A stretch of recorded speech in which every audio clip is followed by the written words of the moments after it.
మెదక్ జిల్లా వెల్లుర్తి మండలంలోని పలు ప్రభుత్వ పాఠశాలలతో పాటు అంగన్వాడీ కేంద్రాలను ఎంపీపీ స్వరూప నరేందర్ రెడ్డి ఆకస్మికంగా తనిఖీ చేశారు. ముఖ్యంగా రాష్ట్ర ప్రభుత్వం విద్యకు పెద్దపీట వేస్తోందని, అమ్మ ఆదర్శ పాఠశాలను అనేక డబ్బులు ఖర్చు పెట్టి ప్రైవేట్ బడులకు ధీటుగా ప్రభుత్వ బళ్లను తీర్చిదిద్దుతున్నారని, ప్రభుత్వ బడులతో పాటు విద్యార్థుల సంఖ్యను గణనీయంగా పెంచవలసిన బాధ్యత ఉపాధ్యాయులతో పాటు గ్రామ పౌరుల బాధ్యత ఎంతైనా ఉంటుందని ఆమె అన్నారు.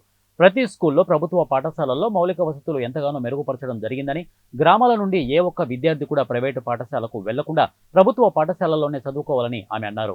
అనంతరం అంగన్వాడీ కేంద్రాలలో తనిఖీ చేసి కేంద్రాల నిర్వహణ ఏ రకంగా ఉందో ఆమె తెలుసుకున్నారు. అంగన్వాడీ కేంద్రాల పనితీరు బాగా ఉందని ఆమె తెలిపారు.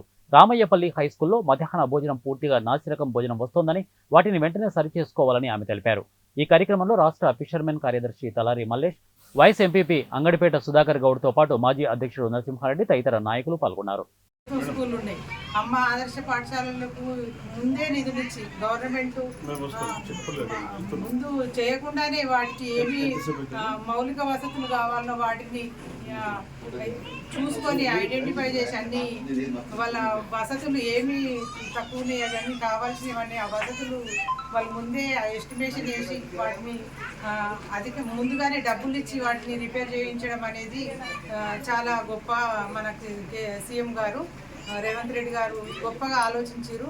అదేవిధంగా ప్రైవేటుకు ధీటుగానే పొద్దున రాగి జావ ఇవ్వడం కానీ, మధ్యాహ్నము భోజనం పెట్టడం కానీ, ప్రతి స్కూళ్ళల్లో ఇప్పుడు స్కూల్ బదిలీ అయిన టీచర్లను కూడా ప్రతి స్కూల్కు పంపించి ఎక్కడ కూడా స్కూల్లో టీచర్స్ ఇబ్బంది కొరత లేకుండా కూడా చూడడం జరుగుతుంది.